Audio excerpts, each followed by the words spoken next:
बिस्मिल्लाहिर्रहमानिर्रहीम।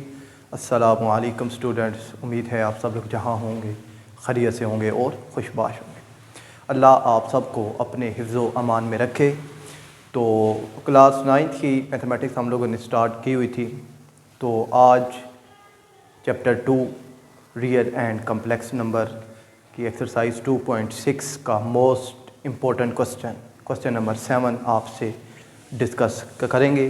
तो इस क्वेश्चन को लाजमी समझिएगा और इस वीडियो को अपने दोस्तों से लाजमी शेयर कीजिएगा, और अगर न्यू है तो चैनल को लाजमी सब्सक्राइब कीजिएगा। तो क्वेश्चन नंबर 7 जो है हमारा, वो उसकी जानिब मूव के करते हैं। Solve the following equations for real x and y. कि हमारे पास इक्वेशंस हैं और उनमें से हमने रियल और इमेजिनरी पार्ट को सेपरेट करके इक्वेशंस बनानी है और x और y की वैल्यू को फाइंड आउट करना है। तो क्वेश्चन नंबर 7 का पार्ट 1 आपसे डिस्कस करते हैं। तो क्वेश्चन नंबर 7 का पार्ट 1 क्या है? 2 - 3 आयोटा और x + y iota equal to 4 + iota. अब ये हमारे पास इक्वेशंस हैं, तो इनकी मदद से हमने इसको सोल्व आउट करना है। तो इसको सोल्व करने की कोशिश करते हैं। सबसे पहले इन दोनों ब्रैकेट्स के दरमियान कोई साइन नहीं है, तो इसका मतलब है कि मल्टीप्लाई होंगी, तो दोनों को आपस में मल्टीप्लाई करते हैं। तो जब भी मल्टीप्लाई, प्लस, माइनस, डिवाइड कुछ भी कर रहे हों, तो मैथमेटिक्स में सबसे पहले जो काम होता है, मैंने आपको पहले भी जो पिछली वीडियोज़ हैं उनमें बताया है कि साइन, सबसे पहले साइन को लगाते हैं। यहाँ कोई साइन नहीं है तो प्लस आएगा, यहाँ भी कोई साइन नहीं है तो प्लस आ गया। तो अब ये प्लस और प्लस मिलकर प्लस 2x से होगा तो प्लस 2x, और ये प्लस प्लस प्लस हो गया तो यहाँ आ जाएगा 2y आयोटा। ये प्लस माइनस माइनस यहाँ आ जाएगा 3x आयोटा, और ये माइनस प्लस माइनस तो यहाँ आ जाएगा 3y, और साथ ये आयोटा और ये आयोटा मिलके हो जाएंगे आयोटा का स्क्वायर इक्वल टू 4 + आयोटा। अब हमारे पास ये 2x है और ये प्लस माइनस माइनस 3 में से 2 गए तो हमारे पास बच गया कि ये y है और ये x है, तो ये ऐसे ही रहेंगे, ये आपस में प्लस माइनस नहीं होंगे क्योंकि इनके वेरिएबल सेम नहीं है। दोनों के साथ आयोटा है, इनको लिख लिया। यहाँ पे -3y, ये आयोटा स्क्वायर है, तो आयोटा स्क्वायर की वैल्यू होती है -1 और उसको हमेशा ब्रैकेट में लिखा जाता है। अब यहाँ पर आप ये देखें कि ये 2x और ये माइनस मिलके आपस में हो जाएंगे plus minus minus plus 2x + 3y + 2y iota -3x iota equal to 4 + iota. अच्छा, अब हमारे पास आप अगर ध्यान से देखें तो इन दो के साथ आयोटा नहीं है, तो इसका मतलब क्या हुआ? ये रियल पार्ट हो जाएगा। इसके साथ आयोटा है तो ये इमेजिनरी पार्ट है। इसके साथ यहाँ पर आयोटा नहीं है, ये भी रियल है, ये और ये आयोटा है तो ये हो जाएगा इमेजिनरी।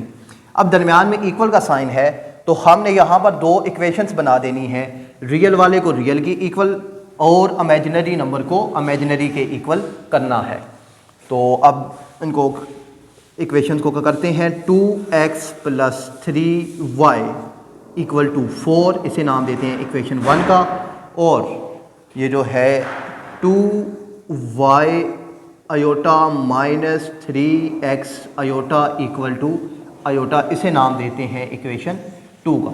अब यहाँ से हमने दो इक्वेशंस बना ली हैं और दोनों लीनियर इक्वेशंस हैं हमारे पास, तो अब इनको सोल्व करते हैं। तो सबसे पहले जो इक्वेशन 2 है, इसमें से आयोटा को लेते हैं कॉमन।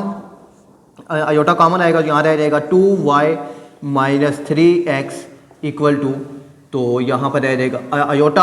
अब बोथ साइड पे आयोटा को डिवाइड करते हैं, तो यहाँ से आयोटा कैंसिल, यहाँ से भी कैंसिल, तो यहाँ रह जाएगा 1। तो हमारे पास जो इक्वेशन बनी 2y - 3x इक्वल टू 1, इसको नाम दे देते हैं हम इक्वेशन 2 का, और इसका नाम हम कैंसिल कर देते हैं। अब ये दो इक्वेशंस बन गई। अब इन दो के वेरिएबल्स को सेम का करते हैं और आपस में प्लस माइनस करके जिस तरह लीनियर इक्वेशंस को सोल्व किया जाता है तो उसके मुताबिक हम इसको सोल्व करते हैं। अब इसको सोल्व करने का जो मेथड है, जो तरीका है, वो काफ़ी आसान है कि सबसे पहले ये देखें कि यहाँ पर x के साथ प्लस का साइन है और दूसरी इक्वेशन में x के साथ माइनस का साइन है। तो यानी कि इन दोनों x के अगर वेरिएबल सेम हो जाए तो हम इनको आपस में ऐड करेंगे तो x कैंसिल हो जाएगा। तो वेरिएबल सेम करने के लिए जो सिंपल मेथड है वो क्या है कि इसके साथ ये जो कोफिशिएंट है, ये जो कांस्टेंट है 2, या इसे आप कोफिशिएंट कह लें कि ये इस x के कोफिशिएंट को मल्टीप्लाई कर देंगे इस इक्वेशन के साथ और इस x के कोफिशिएंट यानी 3 को मल्टीप्लाई कर देंगे इक्वेशन 1 के साथ। क्यों कि जब ये 2 इससे मल्टीप्लाई होगा तो 2 3 दा 6, और जब ये 3 इससे मल्टीप्लाई होगा तो ये 2 3 दा 6। तो हम यहाँ पर क्या लिखेंगे, multiplying equation 1 by 3 and equation 2 by 2, और देन एडिंग, और इसके बाद हम इनको ऐड कर देंगे। ठीक है जी। इक्वेशन 1 को मल्टीप्लाई करना है 3 के साथ, तो उसको 3 से मल्टीप्लाई करते हैं 3, फिर 2x प्लस 3y, और इक्वल है हमारे पास 3 मल्टीप्लाई 4।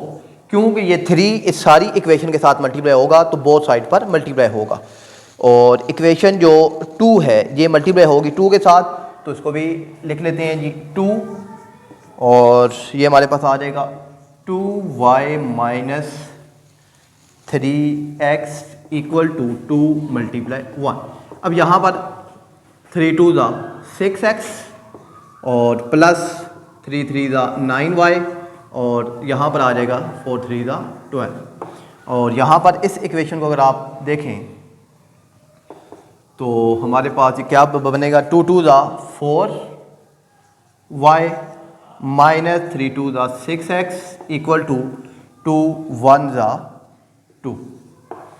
तो अब इन दोनों इक्वेशनों को हमने आपस में ऐड करना है, तो इनको ऐड कर करते हैं 6x plus 9y equal to 12, और यहाँ पर अब ये देखेंगे ऊपर ये जो वेरिएबल है x, तो x के नीचे x या आएगा, तो यहाँ पर आ जाएगा माइनस 6x, आगे कोई साइन नहीं है तो प्लस होगा, प्लस 4y इक्वल टू यहाँ पर इस साइड पर है 2, दोनों को ऐड करना है, तो जब ऐड होगा तो ये दोनों कैंसिल, 9 और 4 13y, और ये 12 और 2 14, तो यहाँ पर अब 13 बोथ साइड पर डिवाइड हो जाएगा, यानी 13 मल्टीप्लाई हो रहा है इस साइड पर आएगा तो डिवाइड, y का आंसर हमारे पास आ गया 14/13।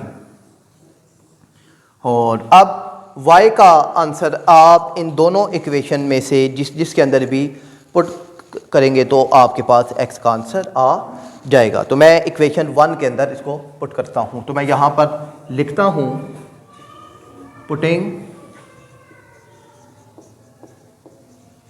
y equal to 14/13 in equation 1।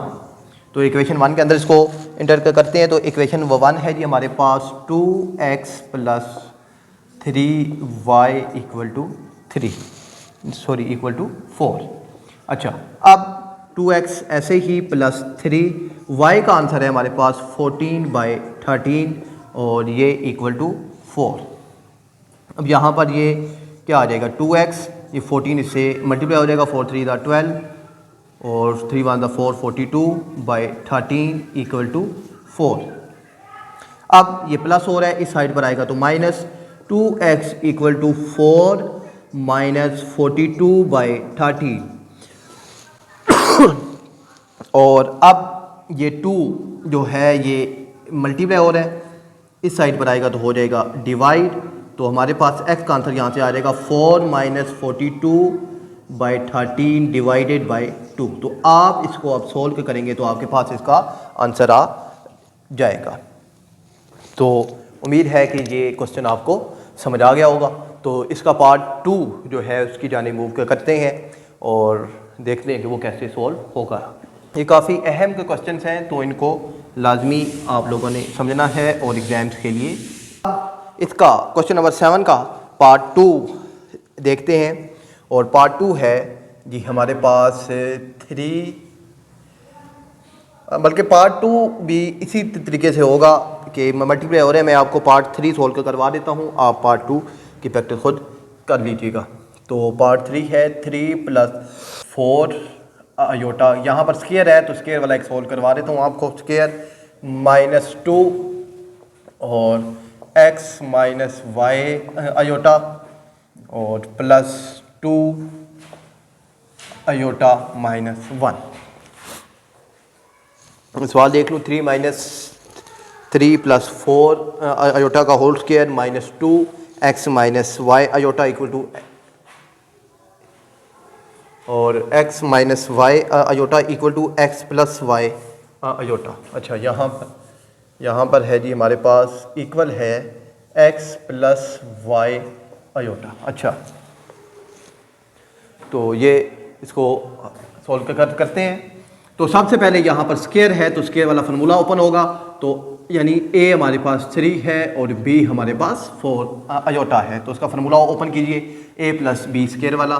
तो a + b का होल स्केयर का फार्मूला होता है हमारे पास a² + b² + 2ab। अच्छा, अब ये 2ab अगर सेंटर में हो तो उससे भी कोई फ़र्क नहीं पड़ेगा। तो इसको ओपन कीजिए, a का स्केयर प्लस b का स्केयर प्लस 2a और b। ये माइनस अंदर मल्टीप्लाई हो रहा है तो इसको अंदर मल्टीप्लाई करते हैं। तो यहाँ पर अच्छा ये माइनस है तो फिलहाल मैं माइनस को मल्टीप्लाई नहीं करता, मैं सिर्फ 2 को मल्टीप्लाई करता हूँ और ब्रैकेट लिख देता हूँ। तो यहाँ आ जाएगा 2x और -2y iota equal to x + y iota. अच्छा, 3 का स्केयर 9 + 4 का स्केयर हमारे पास हो गया 16, 7 अयोटा का स्केयर और यहाँ पर 3 × 2 = 6, 6 × 4 = 4 अयोटा। और यहाँ पर अब ये माइनस है, दोनों के साइन चेंज करेगा, -2x और +2y iota equal to x + y iota. यहाँ से अयोटा स्केयर की वैल्यू आ जाएगी हमारे पास -1।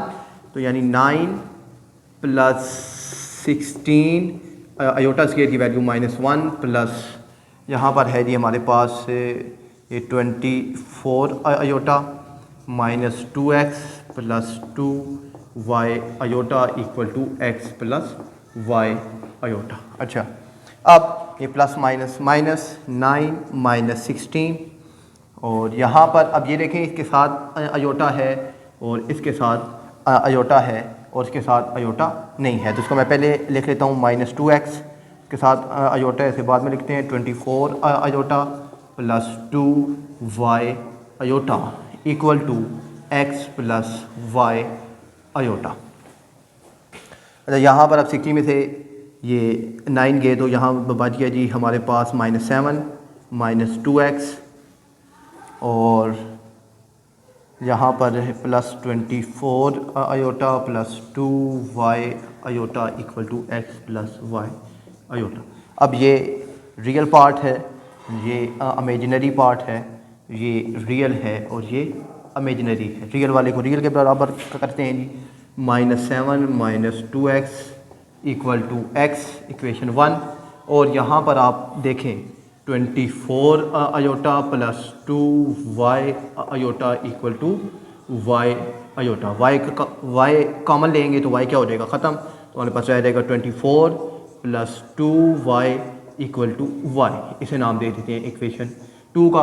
अब इनको सोल्व करते हैं। तो इनको सोल्व करना काफ़ी ईजी होगा क्योंकि यहाँ पर एक ही वेरिएबल है x, तो x वाली वैल्यू उसको एक साइड पे करते हैं।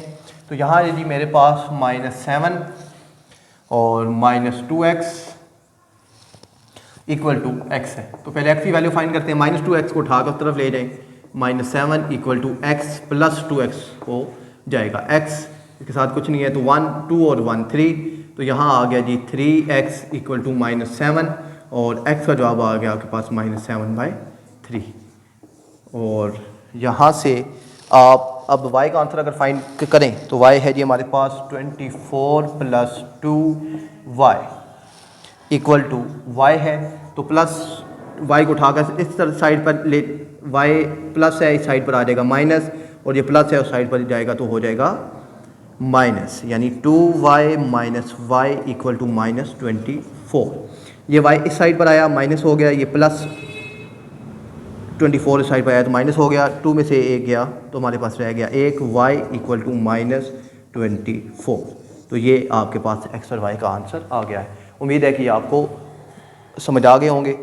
तो इसका जो क्वेश्चन नंबर 2 है वो आप सोल्व खुद के कीजिएगा, नहीं हुआ तो आप कमेंट में मुझे बता दीजिएगा, मैं वो आपको सोल्व करवा दूँगा। तो मिलते हैं नेक्स्ट वीडियो में, तब तक के लिए अल्लाह हाफ़िज़।